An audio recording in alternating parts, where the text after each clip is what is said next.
preservação do patrimônio cultural imóvel e dever de indenizar.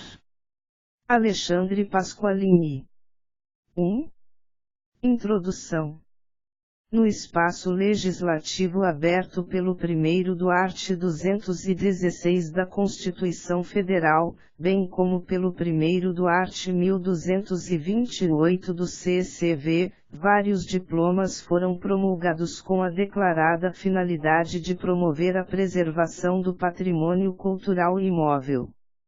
Neste horizonte, diversos temas, como resultado do sempre imperfeito processo legislativo, vem suscitando controvérsia. Mas entre tantas questões que dividem a opinião dos juristas e da comunidade, uma ainda merece, talvez, mais detida reflexão: o dever constitucional de indenizar. Em sã consciência, ninguém discute, a esta altura, a inadiável necessidade de resgatar a agonizante memória do país. Sim. É triste. Muito triste. Sob vários aspectos, constrange e esmorece. Os símbolos cabais do nosso tempo são encontrados menos nos tesouros da arquitetura e da arte e mais nos eventos esportivos e na sofisticação das máquinas. Hoje, a memória é, por assim dizer, a criatura que enfrenta o maior risco de extinção. É, num mundo assim acossado pelo permanente perigo da impermanência, poucas políticas públicas se revelariam mais imperiosas do que manter bens culturais que reportam modos de vida e que ajudam, como vestígios éticos e estéticos da história, a acompanhar a evolução consciente dos valores sociais. Sem dúvida, trata-se de objetivo nobilíssimo que, em determinados centros urbanos devastados, chega com décadas e décadas de lamentável atraso. Contudo, o passado, inclusive o melhor da tradição jurídica, é agredido até quando querem protegê-lo. O que sempre de novo acirra os ânimos, como um desafio transmitido do passado ao presente, é a identificação de quem vai pagar a conta da política cultural preservacionista que, não raro, atinge o único imóvel de famílias de classe média baixa. É, hoje como ontem, sempre aos que querem, vestindo interesses orçamentários com as guelas já um pouco surradas da função social, jogar no colo de uns poucos desafortunados o preço oneroso de um esforço irredutivelmente comum. É por isso que, com larga parcela de razão, muitos ponderam que a meta legislativa do resguardo da história do patrimônio cultural revelasse oportuna e elogiável, mas os métodos, quase sempre, censuráveis e antiquados.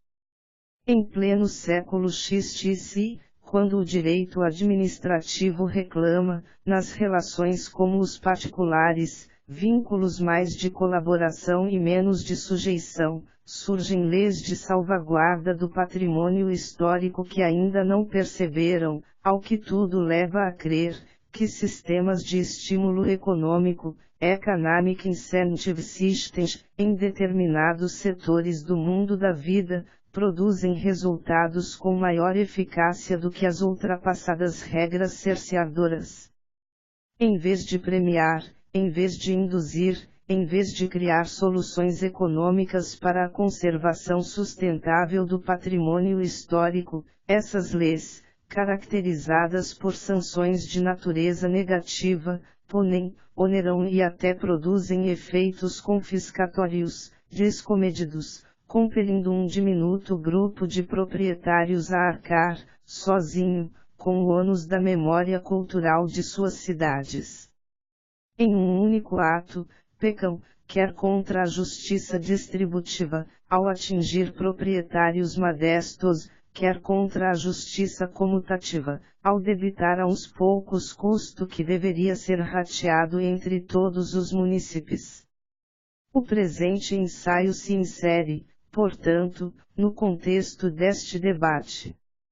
Seu escopo é contribuir para a harmonização dos valores constitucionais, desfazendo mal-entendidos e teses apressadas que, por meio de caminhos legislativos polêmicos e de interpretações monológicas, terminam sabotando o novo ao lançar mão de métodos executivos anacrônicos e desproporcionais.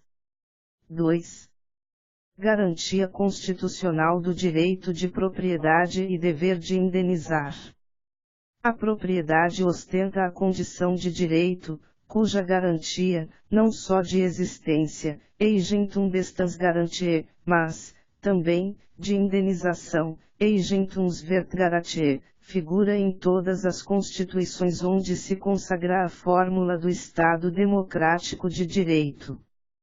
Na tradição jurídica de defesa da propriedade, houve até os que, com larga dose de exagero, a consideraram direito pré-estatal.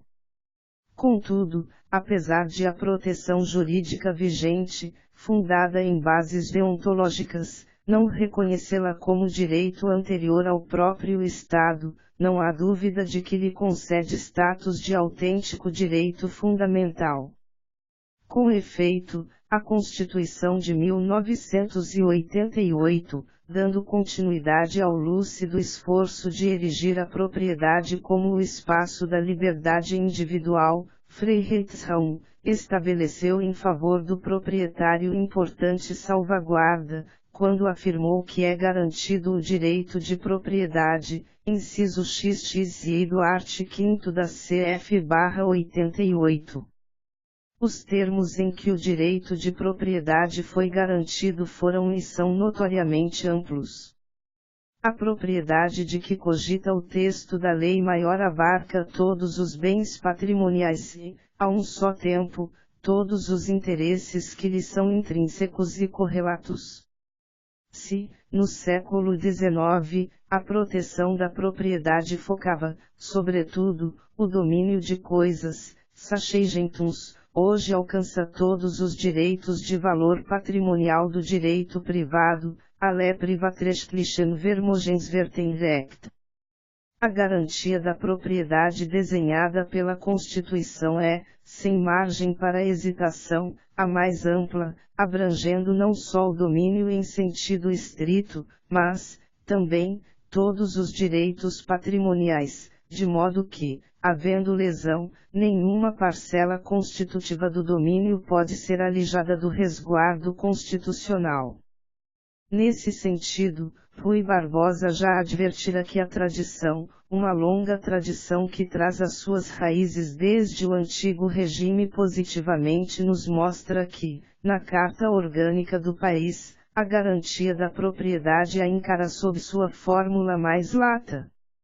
Não assegura só o senhorio dos objetos materiais, senão ainda todos os direitos, de que se compõe o patrimônio privado. Pontes de Miranda, ao comentar o art. 153 da CF/67, dispositivo que difere do vigente apenas pela substituição do verbo assegurar pelo verbo garantir, acolhe idêntico ponto de vista, esclarecendo, ainda, que ao conteúdo da propriedade pertencem quaisquer direitos e pretensões à indenização, com o que se obvia aos inconvenientes da intromissão permitida na esfera jurídica do direito de propriedade. Neste contexto, a mais relevante garantia do direito de propriedade encontra-se expressa, de forma paradoxal, no mais invasivo dos instrumentos de perda da propriedade, o Instituto da Desapropriação.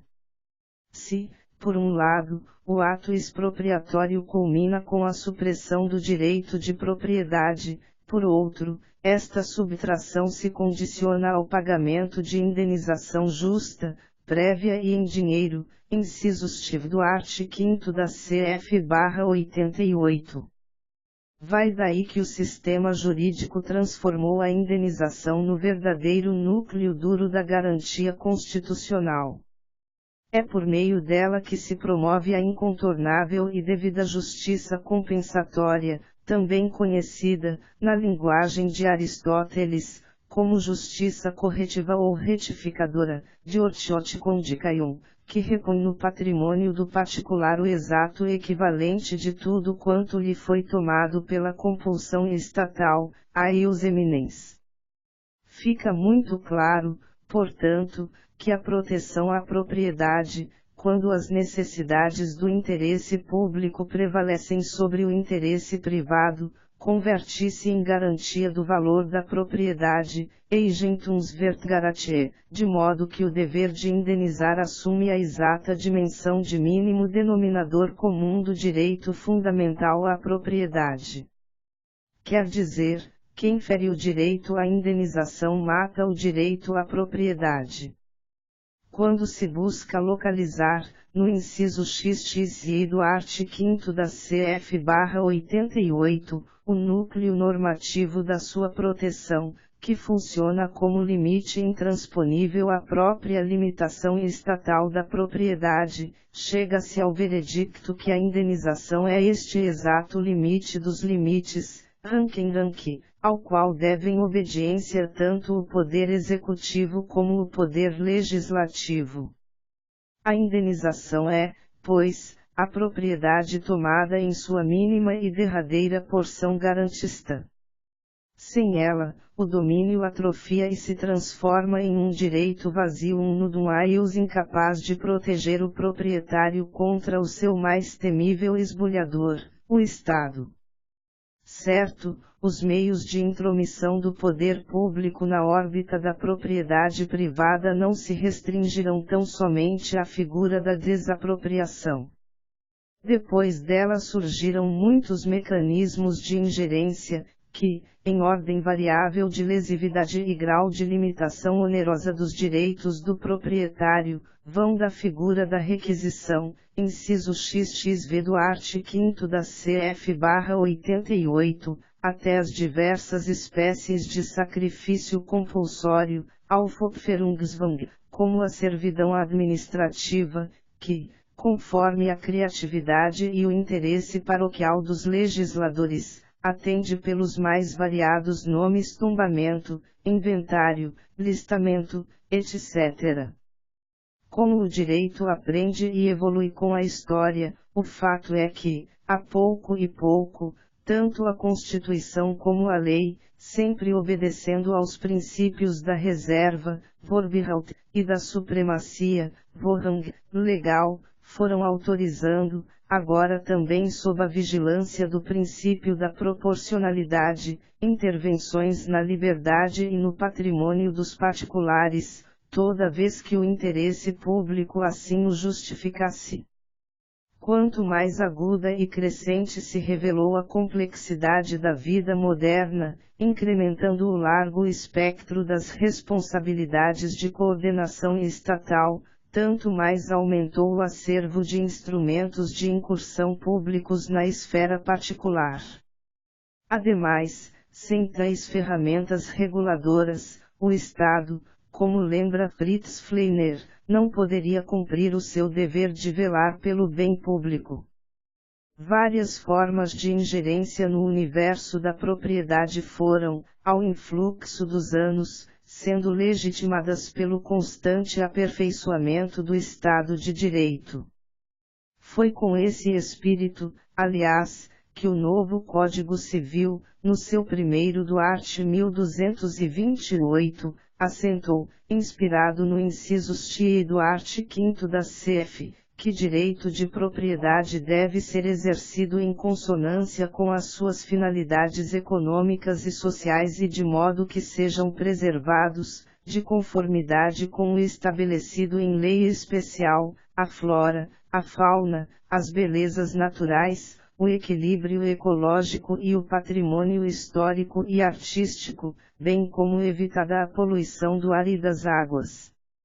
Mas se isso é um registro histórico inegável, robustecido pela influência benfazeja da cláusula da função social da propriedade, não se afigura menos incontroverso que os mecanismos interventivos ao dispor do Estado, sempre múltiplos e abertos ao aprimoramento, não deixaram de obedecer aos princípios fundamentais, elementares e congeniais do moderno Estado democrático de direito, em cujo rol, nesta seara, destacasse, como limite dos limites, o dever indenizatório.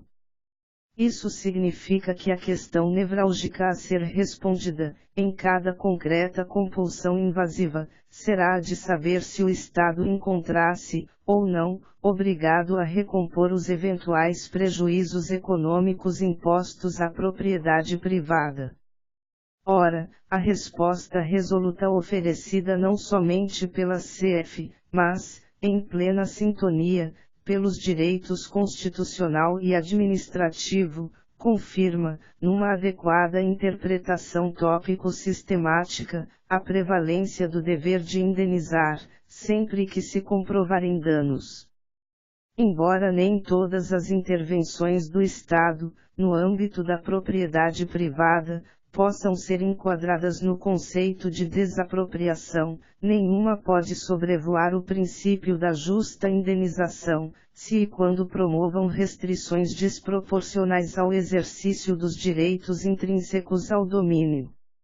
Há incursões infligidas, quer pela lei, quer pelo ato administrativo, que não acarretam a extinção da propriedade, mas, ainda assim, produzem sérias restrições ao seu livre desenvolvimento, à plena utilização do bem, à integral fruição das suas potencialidades econômicas. Por isso, em casos similares, quando determinadas pessoas ou círculo limitado de indivíduos sofrem, em proveito da coletividade, sacrifício direto, especial e intenso, mesmo sem haver a perda da propriedade e a sua aquisição pelo Estado, esse dano patrimonial obriga o poder público perante o proprietário.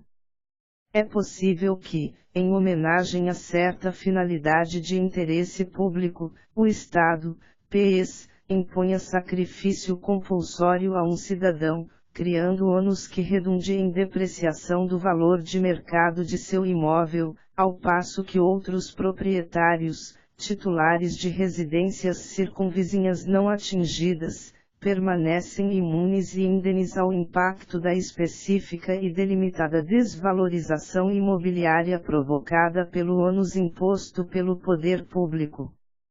Em tais hipóteses, afora outros fundamentos, ao princípio da igualdade repugna que um cidadão seja obrigado a suportar encargos desiguais em benefício do interesse comum, de sorte que toda restrição imposta para além da medida comutativa geral consubstanciaria sacrifício particular, em besonderes opfer, indenizável. Numa frase, o princípio da igualdade converte-se ato contínuo em princípio da compensação. Dito de outro modo, a constituição de certo ônus administrativo, seja qual for, pode desaguar em danos que se tornam visíveis a partir de desigualdade não tolerada pela CF, justificando, com base em considerações até de equidade, deduzidas do direito fundamental à proteção do domínio, a conclusão de que o dever de indenizar consubstancia o remédio adequado e legítimo em todos os casos em que se verifica dano concreto, particular e específico, decorrente de lei ou de ato administrativo. Essas situações, infelizmente, não são incomuns. Como os mecanismos de intervenção do Estado na propriedade privada não constituem números clausos, podendo o legislador criar novos mecanismos de coordenação reguladora ou restritiva, cabe, primeiro ao administrador e, em última instância, ao judiciário zelar pelo acatamento ao direito constitucional à indenização dos prejudicados. A propósito, na Alemanha, o Código Geral da Prússia, Allgemeines Landrecht, em seu art. 75, como contrapartida à regra de que os direitos e os privilégios individuais devem ceder lugar aos direitos e deveres destinados à promoção do bem comum, quando o conflito se estabelece entre eles, art. 74, já punha em realce que em compensação, o Estado deve indenizar aquele que foi obrigado a sacrificar os seus direitos e privilégios especiais em proveito do bem comum. No passado, buscando socorro na doutrina dos direitos adquiridos, jus quaesitum, alguns autores, inspirados em Hugo Grotius, sustentavam que o Estado deveria indenizar todas as restrições que suprimissem ou arranhassem direitos adquiridos. É quando surge a teoria do fisco, fiscus theoriae. Tratava-se de concepção nascida sob a égide do chamado Estado de Polícia, Polizeistaat, procurando proteger os súditos contra a vontade, muitas vezes caprichosa, do soberano absoluto, numa etapa da história em que inexistiam garantias constitucionais contra as invasões indevidas na liberdade e na propriedade das pessoas. O fato, entretanto, é que, mesmo antes de Grotius, apesar do posicionamento flutuante dos glosadores e, sobretudo, apesar do contestado princípio da doutrina italiana expresso na velha concepção da plenitude potestatis, havia, fundado ou no direito natural ou no aius gentium, o entendimento de que quando há expropriação em proveito do bem público, compensação deve ser realizada às expensas do público. De resto, os romanos, a despeito de não possuírem nada equiparável à garantia constitucional da propriedade, sempre respeitaram a esfera dos particulares. Para viabilizar as grandiosas e recorrentes remodelagens urbanísticas de Roma, sempre preferiram a compra e venda à compulsão estatal. Tacitus narra que Orílias Paias, membro do Senado, recebeu de Tibérius compensação econômica, depois que a construção de uma estrada e de um aqueduto desvalorizaram a sua residência. Os romanos nunca cogitaram do confisco em prol do bem comum. Até no período marcado pelo pior centralismo autoritário, fase em que a força tomava o lugar da autoridade normativa, havia o pagamento de uma indenização, apesar da compra e venda forçada, quovoder verkaufsvulgen. Nos dias atuais, a realidade, entretanto, revela-se bem diversa. A ordem constitucional escuda os indivíduos contra o arbítrio e contra o exercício imoderado do poder. Não há mais motivo para invocar direitos adquiridos singulares ou o direito natural, quando há, como reflexo da garantia constitucional da propriedade, a figura do direito subjetivo público.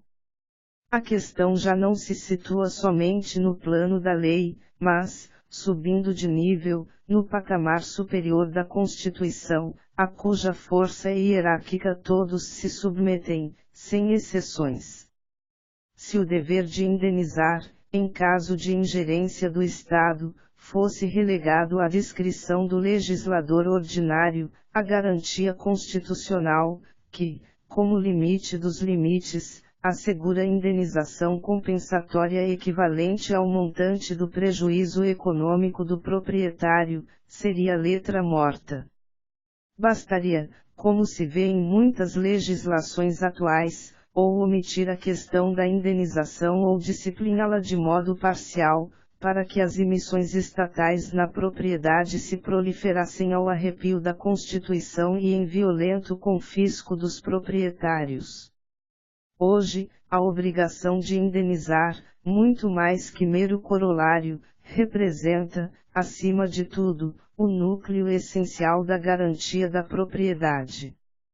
Como já intuíra Otto Mayer, o direito mais importante do proprietário que sofre as consequências de restrição à propriedade, em função da utilidade pública, e que, ao mesmo tempo, é um verdadeiro direito subjetivo público, é o direito de obter uma indenização.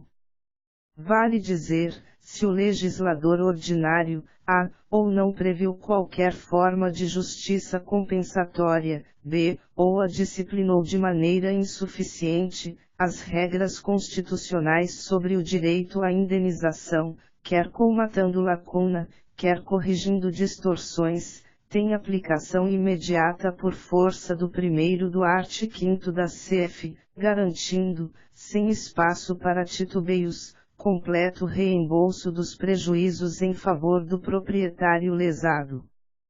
Parece irrefutável, se a lex superior salvaguardou o dever de indenizar na hipótese extrema da desapropriação, com igual fundamento também o fez nas situações intermediárias que, de acordo com a doutrina, podem, ademais, ser agrupadas na expressiva categoria da quase desapropriação, Integnungsgleich.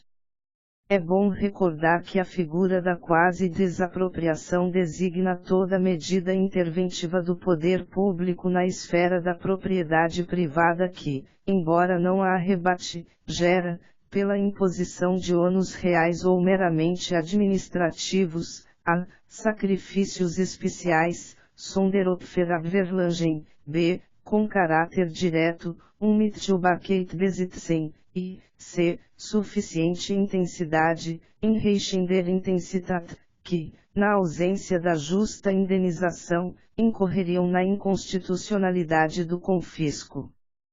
Enziung. Neste quadro, não importa que as diferentes limitações que a administração pública impõe à propriedade tenham como fundamento a sua dimensão social, a sua expressão coletiva e comunitária que as convertem em instrumento de ação em favor do interesse público, do bem-estar geral e da utilidade comum. Não se deve negligenciar o fato de que a única forma de compensar o direito individual, restringido em sua manifestação para favorecer as exigências do bem comum, é a justa indenização, que há de ser paga não somente em benefício do expropriado, mas em todas as situações em que o Estado impuser gravame concreto, desproporcional e não isonômica à propriedade privada. Aliás, também vale realçar, em reforço sistemático ao dever de compensação, que os bens quase desapropriados tornam-se, sem exagero, bens quase públicos, se, quanto à titularidade, permanecem típicos bens particulares, quanto à destinação, assumem, em certa medida, o parcial status de bens públicos, pela superveniente afetação a uma finalidade específica de interesse comunitário, que os aparta do regime jurídico comum aplicável aos bens particulares em geral.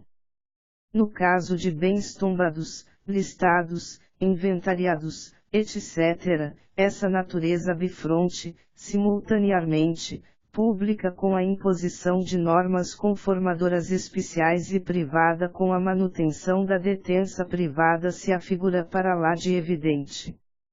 Em resumo, a ideia básica no relacionamento entre poder público e cidadão, em tema de propriedade, é a da contraprestação adequada, toda vez que houver invasão administrativa na esfera do patrimônio individual. E essa contraprestação adequada, tanto na órbita expropriatória como nas intervenções similares ou ingerências de efeito equiparado, Integnungsgleichengriff, sempre deverá, como parece intuitivo, realizar justa e, quando possível, prévia reposição econômica dos prejuízos incomuns irradiados pela disciplina criada pela lei ou pelo ato administrativo. 3.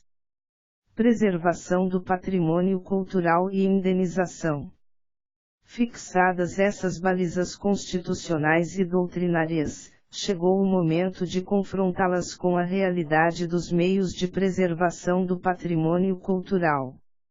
E quando se desce do geral para o particular, o que se observa é que, diferente do que parecem entender alguns administradores e legisladores, providências como inventários e listamentos, cujas características, apesar do nome in juris, o identificam com a figura da quase desapropriação ou do sacrifício compulsório, não podem ser levadas a feito sem as devidas e eventuais consequências indenizatórias.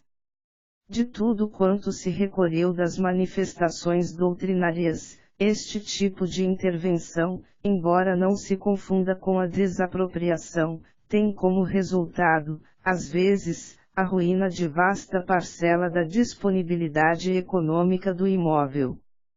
O seu proprietário, como efeito direto do que chamam de listamento provisório, em tudo idêntico ao conhecido tombamento provisório, sofre prejuízo real, concreto, expressivo e específico, consistente na imediata depreciação do valor de mercado de seu patrimônio, prejuízo que, dissimulado pelo poder público, não pode ser considerado como decorrência de norma geral, aplicável a todos de forma indistinta. Não?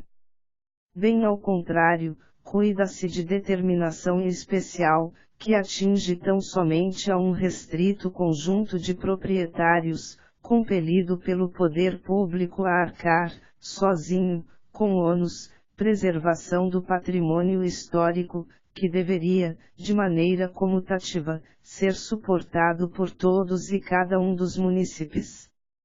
Na seara da preservação cultural, o custo do bem comum não pode ser rateado entre umas poucas vítimas, quando o benefício colimado pela lei ou pelo ato administrativo reverterá em favor da sociedade como um todo. Convém chamar a atenção para a circunstância de que não se está diante de medida com natureza distributiva. A desigualdade de tratamento não visa a corrigir, na linguagem de Amartya Sen, eventuais contrastes de bem-estar, de patrimônio, de capacidade ou até de oportunidades.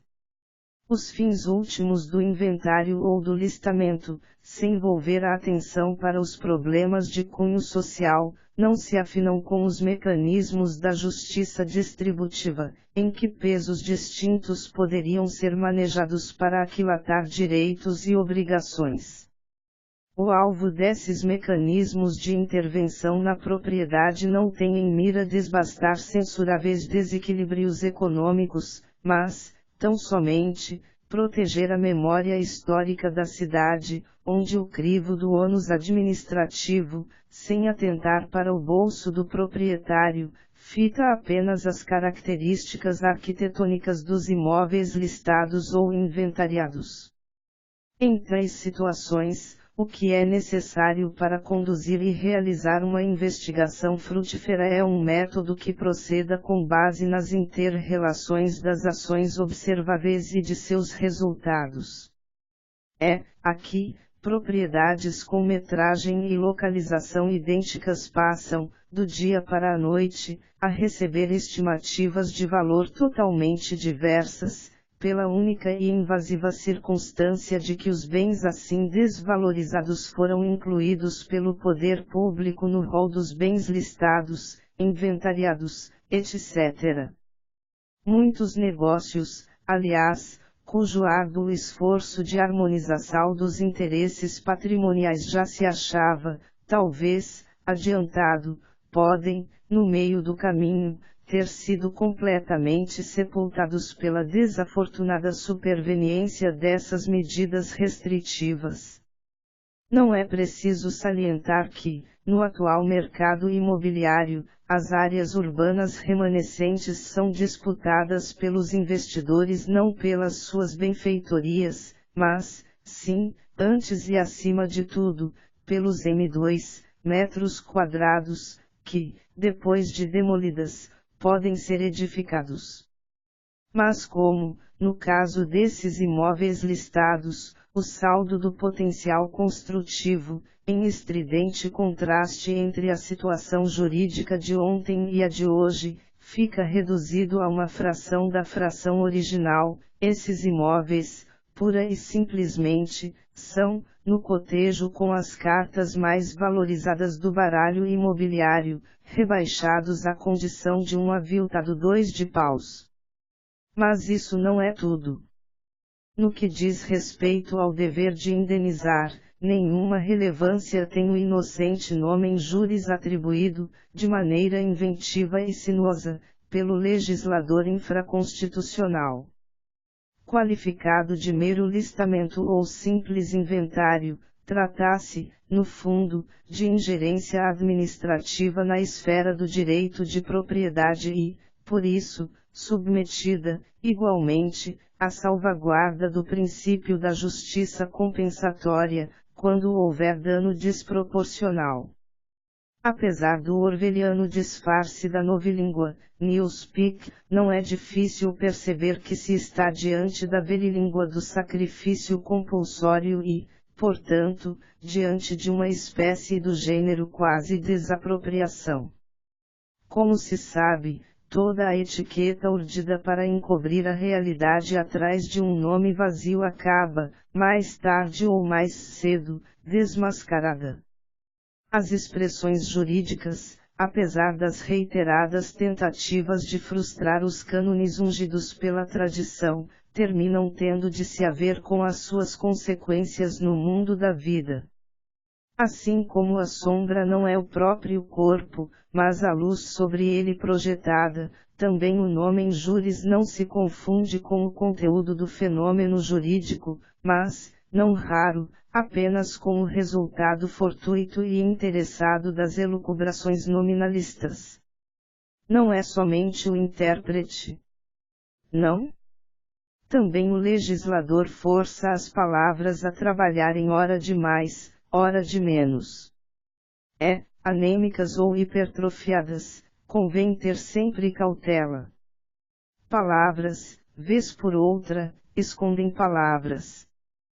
Parece prudente e recomendável certa distância hermenêutica para não confundir a astúcia verbal com o ente legislativo real. Às vezes, a lei provoca mais efeitos jurídicos diretos e indiretos do que está disposta a reconhecer.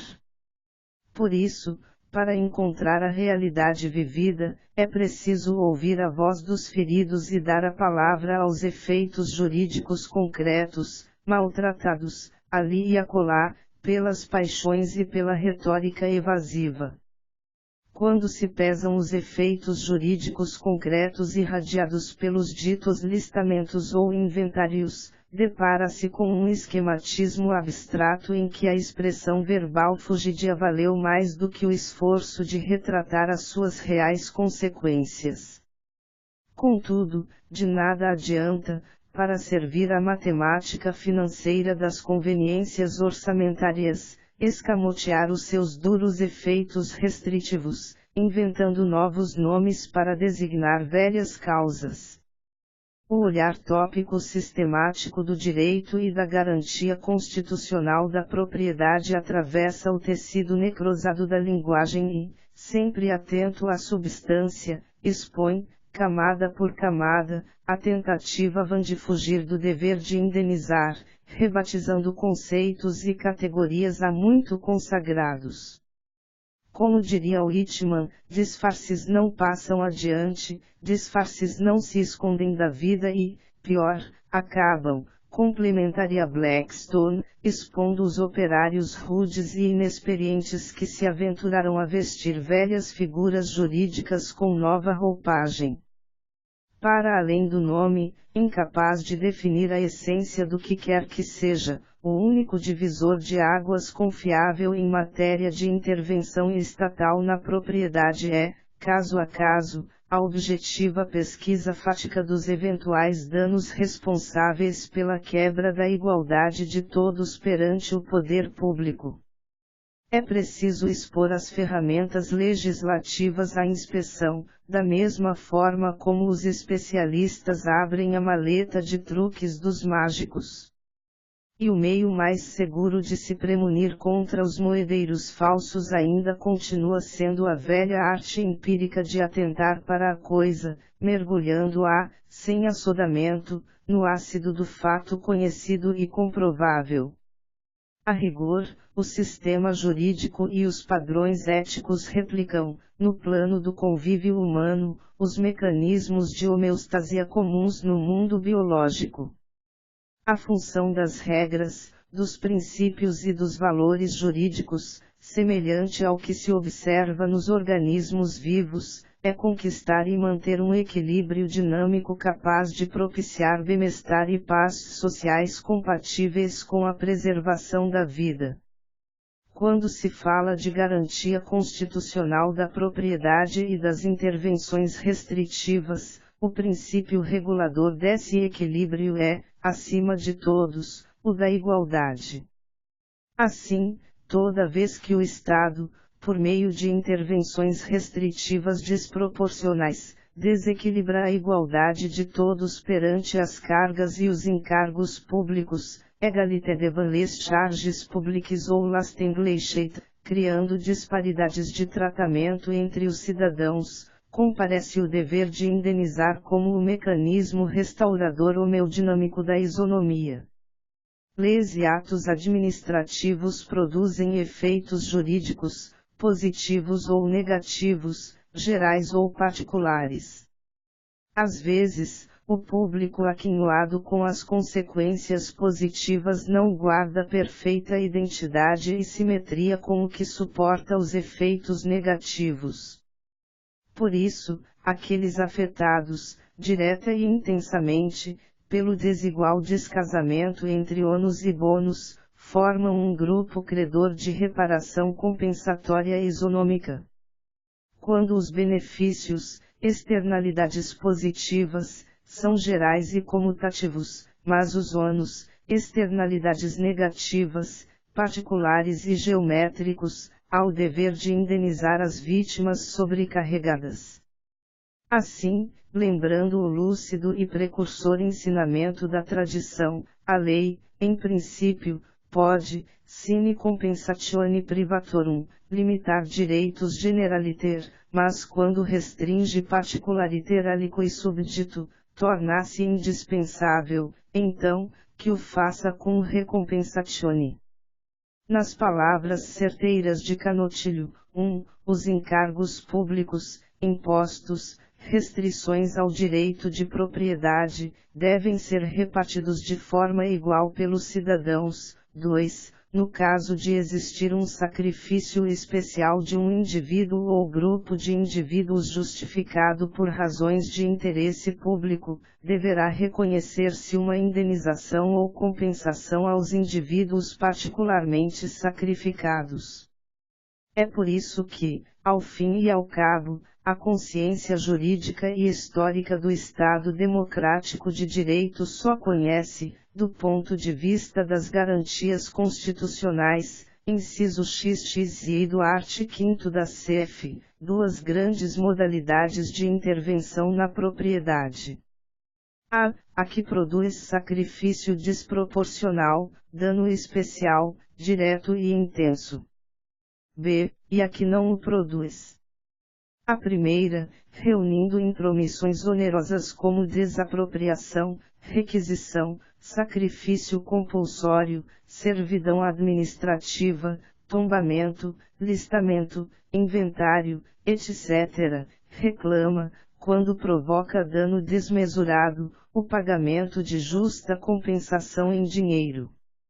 A segunda, ao reverso, na órbita da qual se agrupam tão só limitações administrativas decorrentes do exercício do poder de polícia, não suscita, desacompanhada de prejuízos privados, qualquer tipo de contraprestação indenizatória.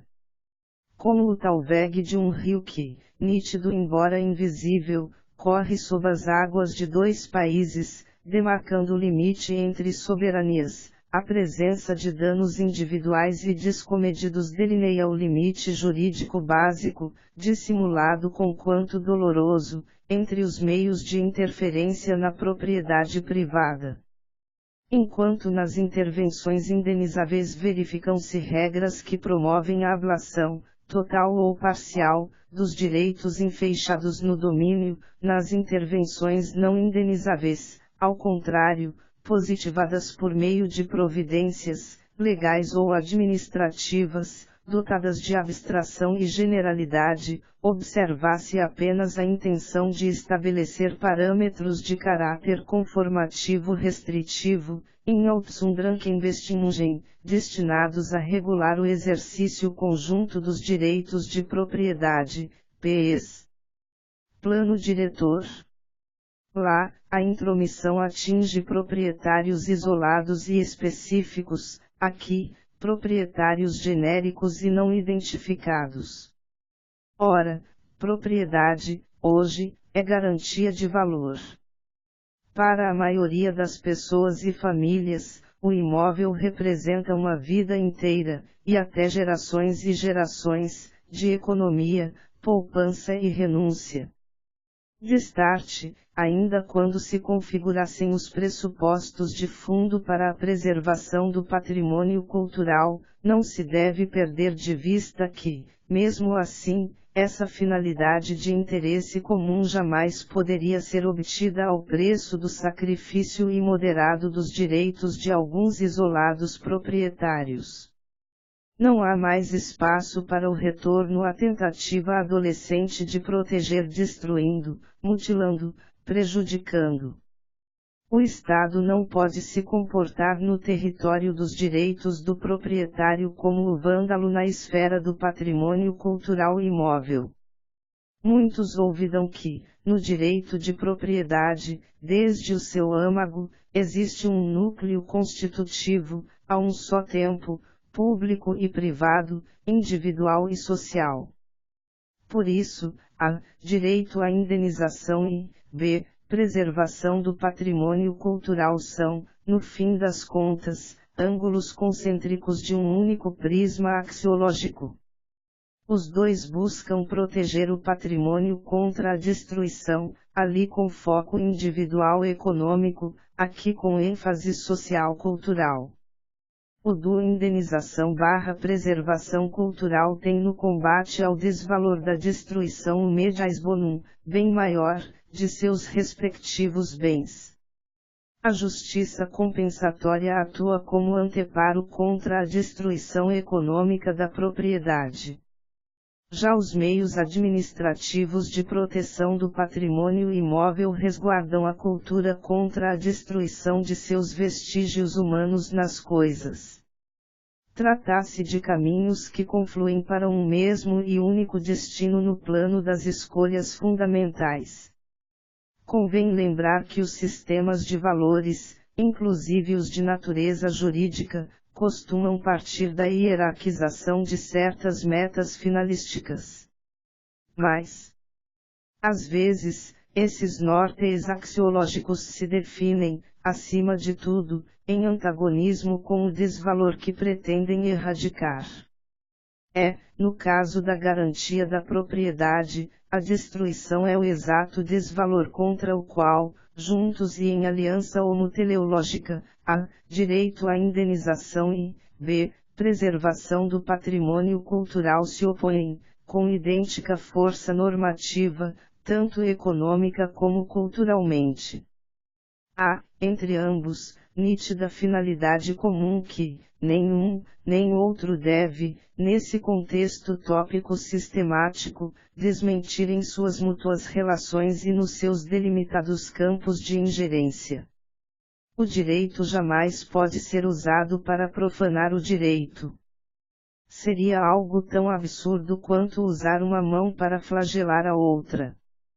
Antes, o sistema jurídico, na simultaneidade dos ângulos estruturantes da garantia do patrimônio, procura, a cada conflito, promover a harmonia, homeostasia, em lugar de induzir ou encobrir sacrifícios radicais e isolados.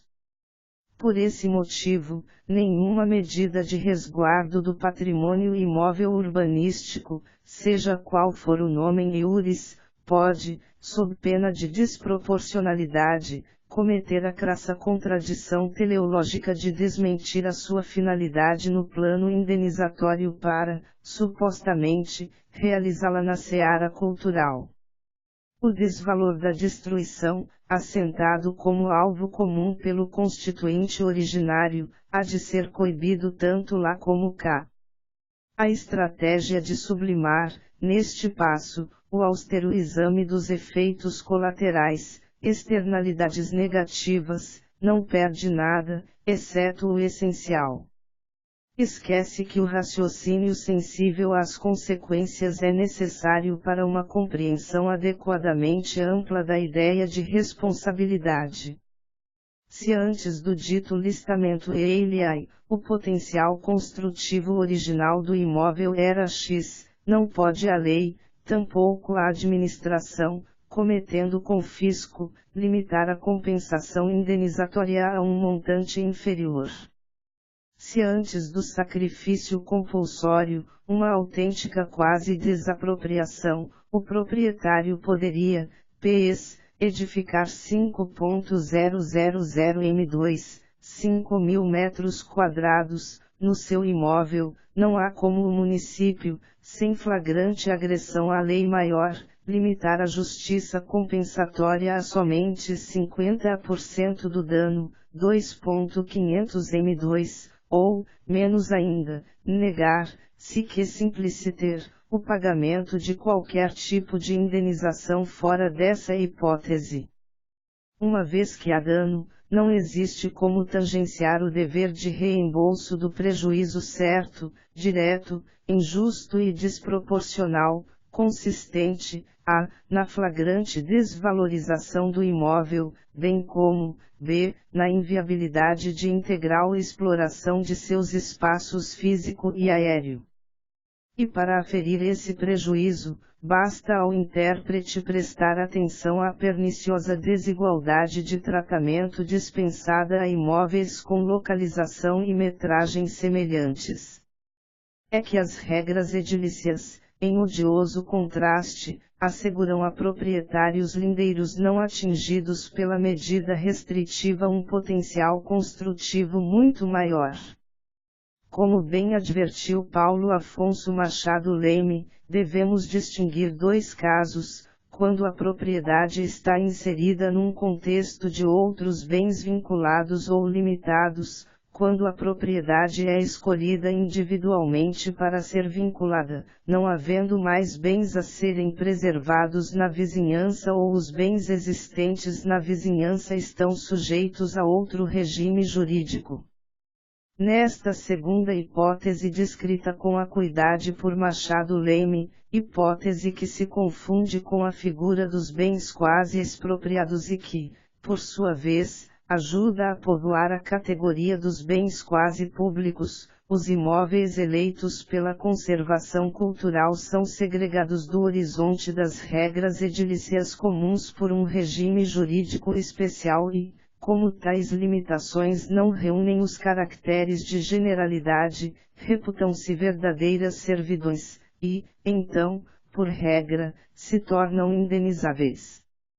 Afinal, não é admissível que uns poucos proprietários, fora do âmbito de aplicação legítima da justiça distributiva, sejam obrigados, em afronta aos princípios constitucionais da proporcionalidade e da igualdade, a pagar pelo benefício preservacionista que, governado tão só por critérios históricos, arquitetônicos e paisagísticos, deveria ser comutativamente suportado por toda a sociedade.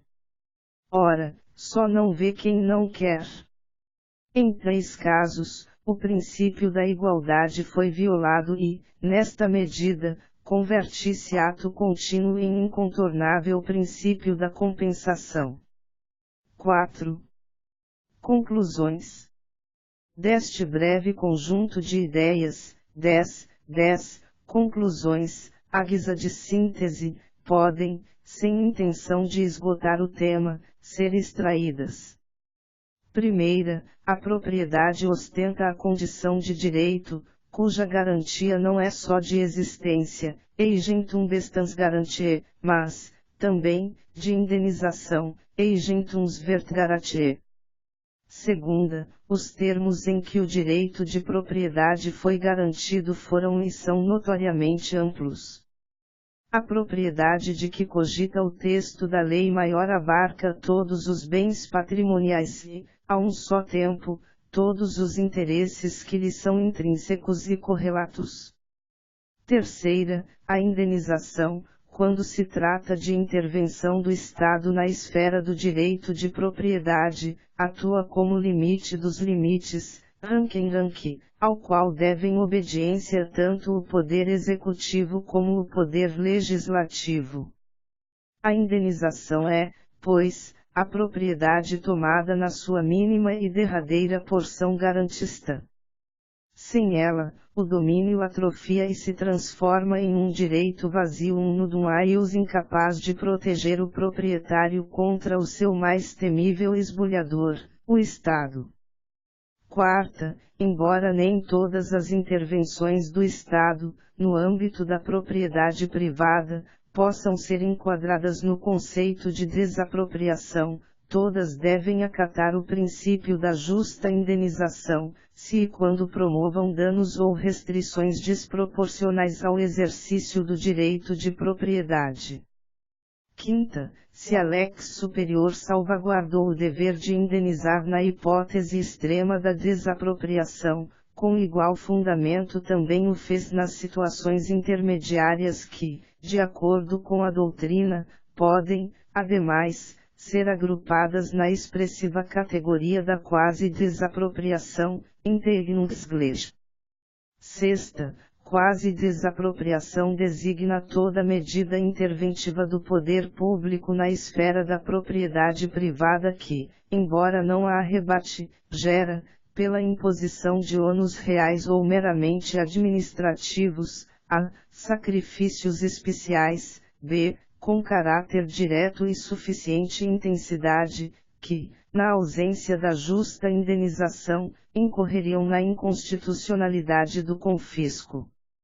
Sétima, no que diz respeito ao dever de indenizar, nenhuma relevância tem o inocente nomen juris atribuído, de maneira inventiva e sinuosa, pelos legisladores qualificados ora de listamento, ora de inventário, para disfarçar a íntima natureza de sacrifício compulsório e, portanto, a condição de espécie do gênero quase desapropriação, tratasse, a rigor, de ingerência estatal na esfera do direito de propriedade e, por isso, submetida, igualmente, à salvaguarda do princípio da justiça compensatória, quando houver dano desproporcional. Oitava, o sistema jurídico e os padrões éticos replicam, no plano do convívio humano, os mecanismos de homeostasia comuns na biologia. A função das regras, princípios e dos valores jurídicos, semelhante ao que se observa nos organismos vivos, é conquistar e manter um equilíbrio dinâmico capaz de propiciar bem-estar e paz sociais compatíveis com a preservação da vida.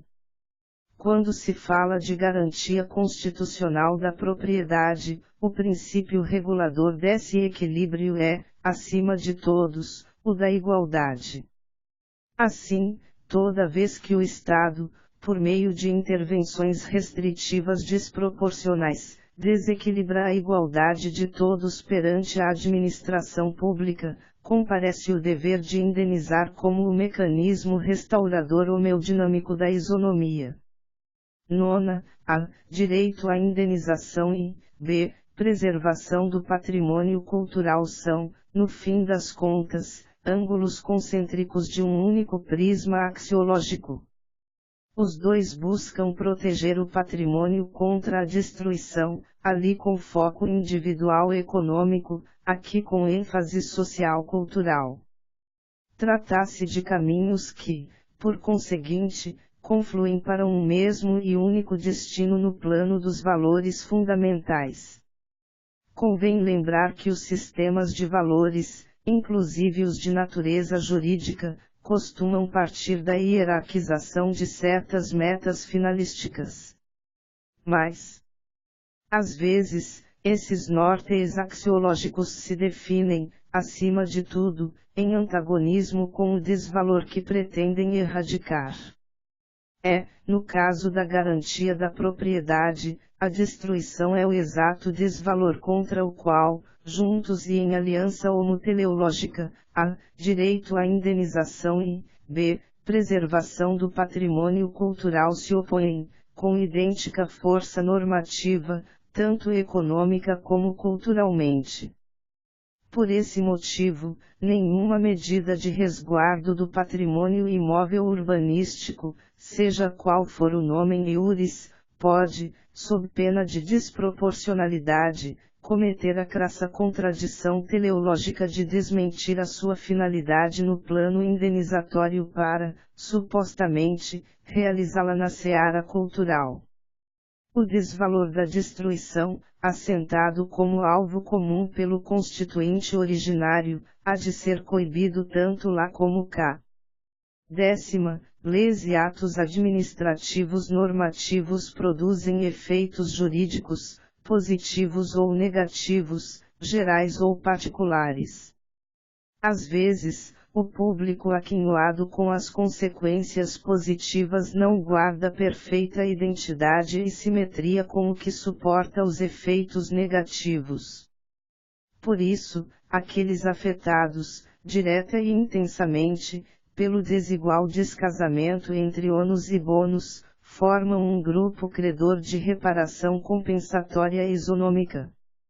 Numa frase, quando os benefícios, externalidades positivas, são gerais e comutativos, mas os ônus, externalidades negativas, particulares e geométricos, há o dever de indenizar as vítimas sobrecarregadas. Enfim, como conclusão das conclusões, tudo leva a crer que a consciência jurídica do Estado democrático de direito só conhece duas grandes modalidades de intervenção na propriedade, do ponto de vista das garantias constitucionais, inciso XX e do art. 5º da CF, a que produz sacrifício desproporcional, dano especial, direto e intenso, e, b, a que não o produz. Ao passo que a segunda não precisa ser indenizada, a primeira, ao contrário, sempre reclama a justa e, quando possível, prévia indenização.